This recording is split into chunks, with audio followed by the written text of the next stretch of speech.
Hello everyone and welcome back to Rising Angels Reborn episode 4. My name is Xaydam and I probably won't even remember the number of the episodes after episode 5 or this episode. I don't really know, but let's get in. We have got the debriefing. 20 minutes later, to the second, I'm standing before the assembled crew with a page of hastily scribbled notes and an anxious looking soul. Doesn't he know I've got this? There's nothing to be worried about. Is my music gone? It's just video, audio. No, it's just very quiet. Everyone is assembled. Major Xaydam, you may commence. Still not changed it. Oh, there we are. And... oh, wait, what? Okay, very dramatic. And time hack at 0800 Fleet Standard Time. Welcome everyone, I am Major Natalie. I'll be briefing you on the newest mission for the KSS Nimros. The operation will go by the code name Runaway Book. 3 days ago, an all points bulletin was issued for a Moroccan Institute research team that failed to report in at their designated times. The team is currently considered missing in action. Okay, why are we dealing with a mission like this? We have no guns. While this would normally not require a response, the final report for Dr. Nemain Sunflower, the team's xenotechnician, suspected that the recovered artifact may hold some importance to modern transportation. Question: how did an ancient civilization manage to make something that we have to worry about? They're old and ancient. Just because they're old doesn't mean they weren't technologically advanced. Then why are they still around? The Reapers! There's a lot of reasons. They could have been wiped out in a war, some sort of viral plague, or simply moved on to other parts of the universe. Precisely. Marika isn't filling us in on the details of what the expedition was supposed to uncover, so we will be doing a lot of the lead work. They probably just found some old traffic sign, but Command feels it important enough to warrant a follow-up. Odds are we'll find them sitting there dumb and happy, but I'm not taking any risks. Investigation work? This wouldn't be the first time, would it, Faye? Nope. Oh god, I can't handle so many voices. Our ground team at any potential site will consist of Major Xaydam, Major Hackett, and Captain Moonflower, Lieutenant Zuri, and Colonel Nelson. What? I must agree with Star. The team lineup will not do. How so? Would it not make more sense to keep the Doctor here? Should I become incapacitated in the field, I will no longer be able to render life-saving aid. For the sake of those who may be injured in the line of our noble duty, I beseech you to not risk such a valuable asset. You just don't want to risk your neck. I've trained in first aid. I'm a qualified first responder. See, Commander, does our swap not make sense? Lieutenant Starr, your father has given me specific orders to keep you out of harm's way. Unless I can assess that there is no danger, I cannot authorize the swap. Oh my god! Use your backbone, Commander. But if there isn't an element of danger, what's the point of going on the adventure? Military necessity. But risking a high-ranking officer with valuable training is... I dare not believe that. Believe it. Everyone, sit down. Continue, Xaydam. You're probably all cringing. We are going to the last known location and will attempt to trace their location from there. I don't think we are going to face any dangers, but our current knowledge is limited. Wandering into the unknown always brings a certain level of risk. Flight Officer Miggy, I was going to say Maggie then. What is the status of our ship and supplies? Everything is working within approved levels, except for a few minor crew comfort things. So the aft bathroom is not going to be fixed for a while, is what you're saying? The supplies aren't as good. We got shorted on a lot of our order. We've got roughly a solid month's worth of food and fuel.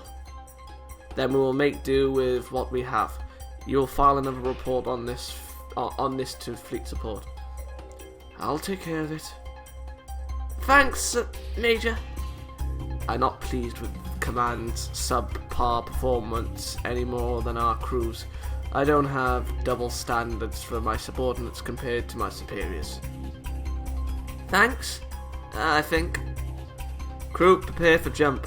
Major Xaydam, upload your coordinates to the nav station for Lieutenant Starr. Major Hackett, ready our ship. But if you have a complaint, voice it later. I want the ship ready for jump in 5 minutes and our course in 3. But now, Lieutenant Starr. Fine, come on. The rude lieutenant grabs my arm and violently yanks me to the position on the far left side. Give them to me. The coordinates. If Saul wants it in 3, I have to do it in 2. I click the transfer button and watch the file pop up on the navigator station. In a heartbeat, Kika has pounced onto the station, her fingers flying like hawks as she manipulates the screen. Why do you have to do it in 2? If he said 3, I'm sure he is fine with 3. Because that's the standard. I'm the best of the best. You don't become the hero by simply doing the bare minimum. And because we do... That's why you are all going to be my minions someday. The best of things are typically done with the worst of intentions. Still, my mission is more likely to succeed with someone who has the drive and motivation. But something bugs me about watching her type and draw so fast. Is this ship navigation virtual intelligence not working? Hard to concentrate when you're babbling. Just trying to get a better feel for my ship. Whatever, it works just fine. It just suffers the limitations of all VI. They're programmers? Exactly. My methods are faster and have better results. Theirs are paranoid. Wait, you're not flying us into a star, are you? No, but I might be flying us through pirate space.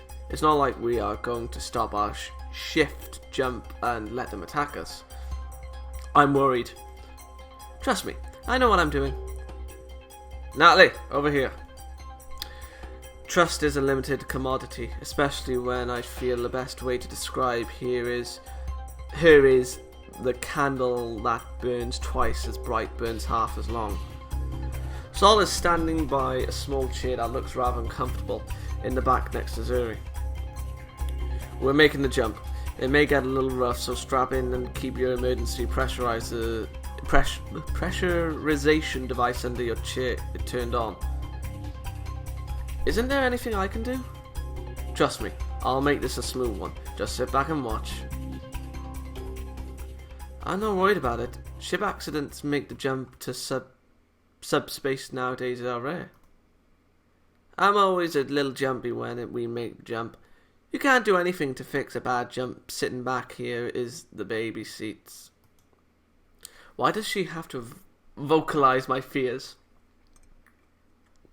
All it would take is one little mistake by the hasty lieutenant or the slip of Saul's hand. We could be dead in a millisecond. I love space travel. The science behind getting a ship into the space between space is amazing. That doesn't make it any less dangerous or frightening.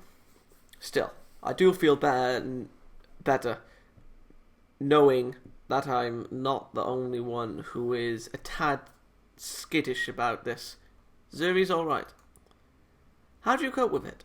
I'm not scared or anything. Just curious. Night night! Huh? Zuri closes her eyes and snuggles into her restraints. Sleep? How the hell can anyone sleep at a time like this? Between the chaos and noise, there's no chance of sleep. Zuri? Yes, there she goes. That's telling. All crew sound off. Oh my lord. This... Hold on.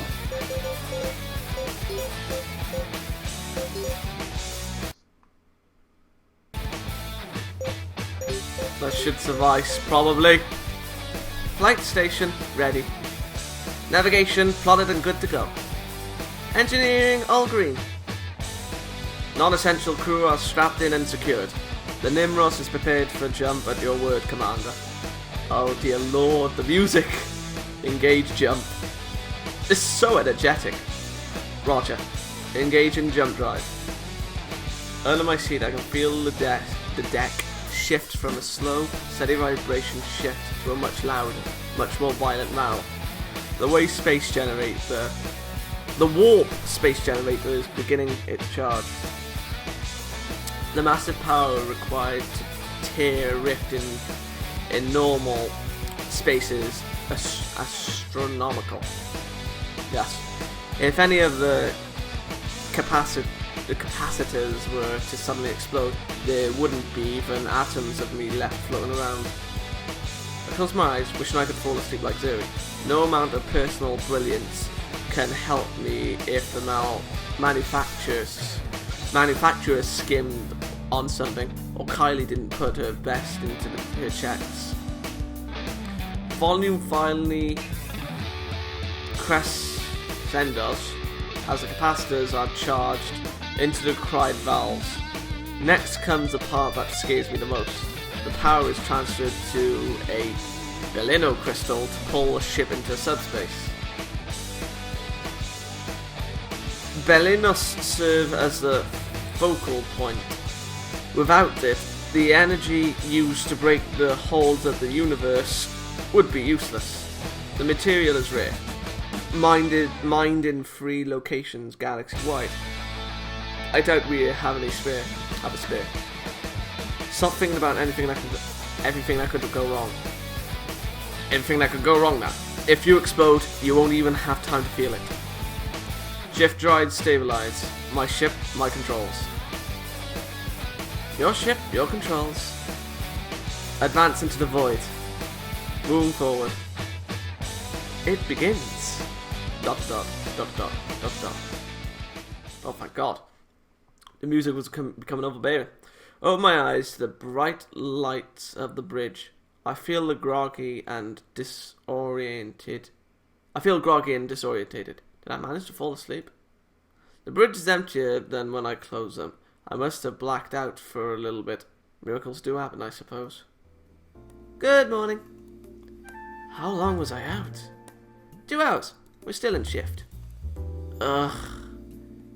That first shift nap is always the hardest to recover from. Why don't you take a moment to walk around? It always helps me. Can I? Yep. You only have to be buckled up for entry and exit subspace. It feels like someone beat me with a rubber mallet. I think I'll need to get better sleep tonight. Increase my water intake. I think I'll go talk with some of the crew. That should help clear my head.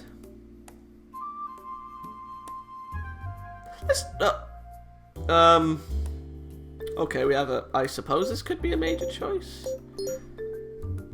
But this isn't romance themed, so I wouldn't have thought.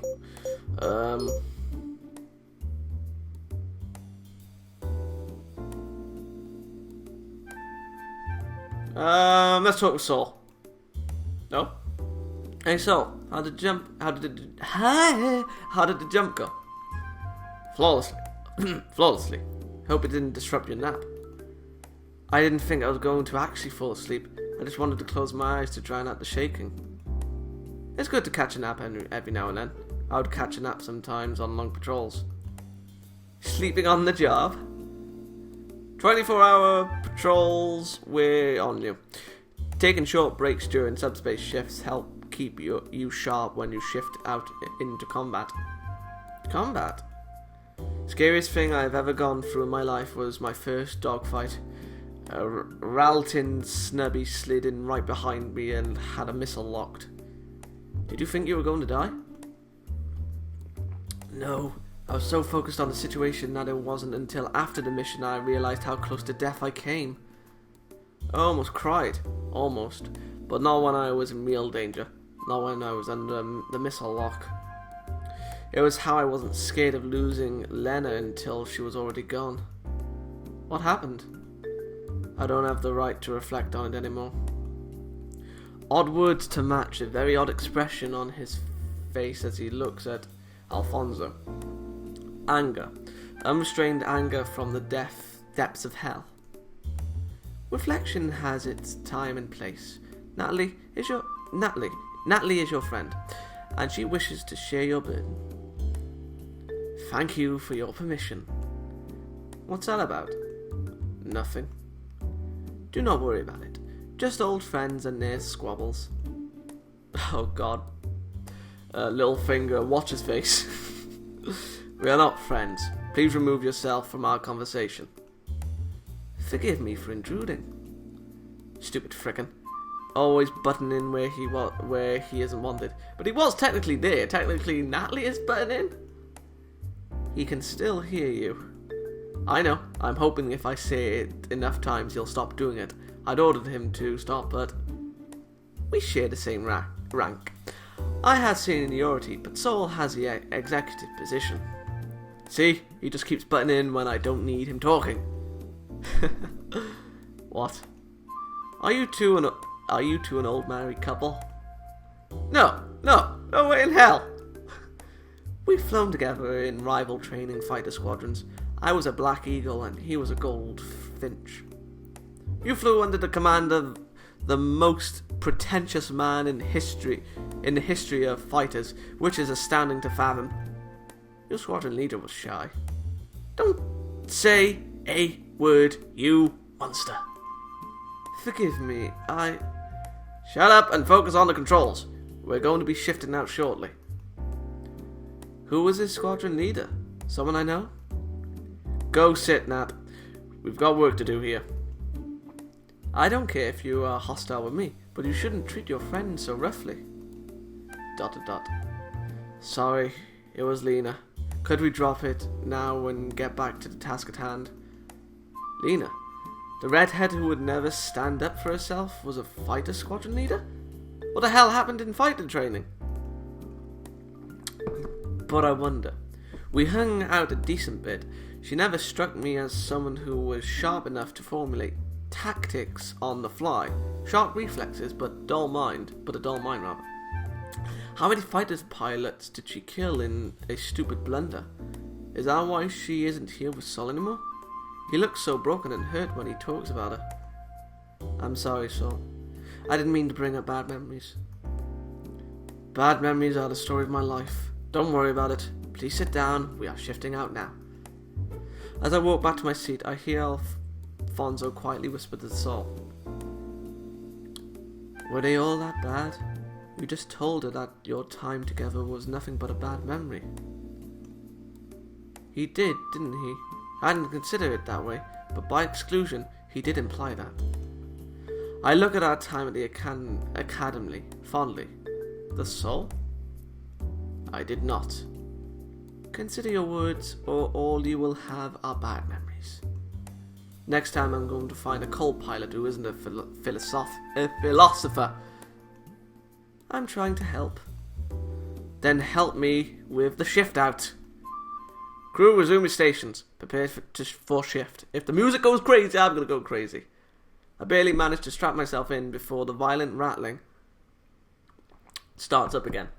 Clutching to the straps, white-knuckled, all I can do is pray that we didn't damage some critical piece of equipment during our shifting. If it didn't take a few thousand years to get from one place to another, I would never take such unreliable transportation. Why can't we have developed wormholes instead? Point to point, all done. When I become fleet tactician, I'm going to devote all my resources to developing that technology. So much safer and quicker than this. What? It's okay, Nat. It's okay. Trust the ship. Trust the maintenance. Trust Sol and Alfonso. Okay, maybe life on that mud ball had a few perks over being on an adventure. Are you alright? Fine. You don't look... If she said she's fine, she's fine. Oh. Nat, you gotta hang tough. Right. I can do this. After a few more seconds, a fear-inducing vibration The ship returns to normal.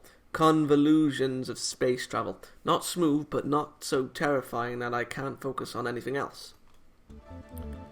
There, I see the world that will be my first investigation site.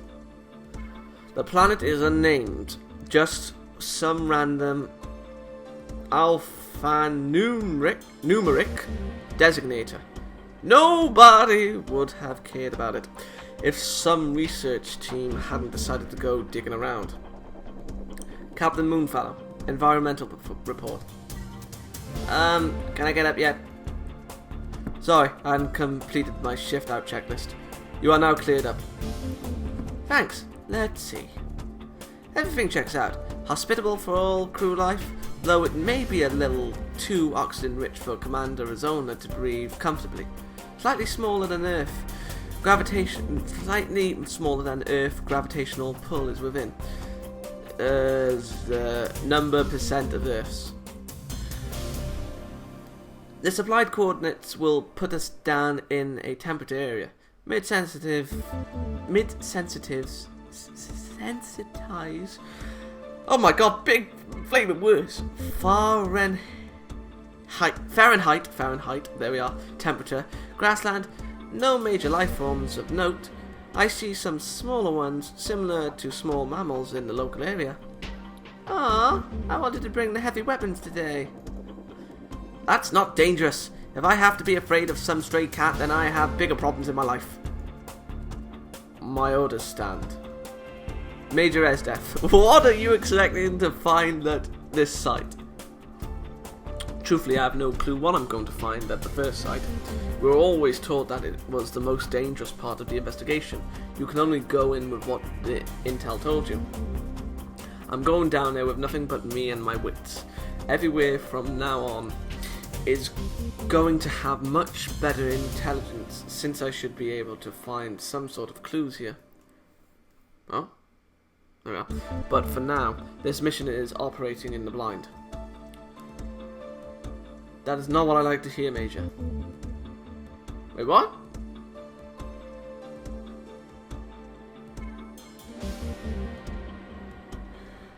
Okay, I think there was a bug there. Maybe. That's not what I like to hear, Major. Really, Natalie? You don't have any better idea? Ah, come on. Life is boring when you know everything ahead of you. Thank you, Zuri. And a lot shorter. What are you all talking about? I'm expecting to find an abandoned camp in the middle of a forest. Then why the whole I have no stinking clue what to find bit? Natalie, you were doing your internal monologue out loud again. Ah, shit. Why didn't you stop me? Because it was kind of important information. Great. Now I look like a fool again. I need you to be more careful about that. Lieutenant Zuri. Yeah. Safety, security, and what was the last sword you're always saying? S word you're always saying? Swords. ... Why would we ever criticize your practice of swords? I don't know. I really don't pay attention. Poor soul. I mean, yes, Major. Safety, security, and swords. Just fall out. Yes, Commander. Zuri, just don't let us get killed. How about mauled? No. Ravaged? No. Maimed? Don't encourage her. I know I shouldn't, but I'm trying my best not to lose my cool. My first real ground-side investigation. The butterflies in my stomach won't stop zooming around my gut. As soon as we get on the planet, I'll make a stop. 4 people under my command. I have to be on point. I have to be the razor's edge. They are counting on me. Time to earn those major stripes, Natalie. Oh, okay, we're on the planet. Now is episode 4. I will bid you adieu. Good day, and keep on loving your visual novels.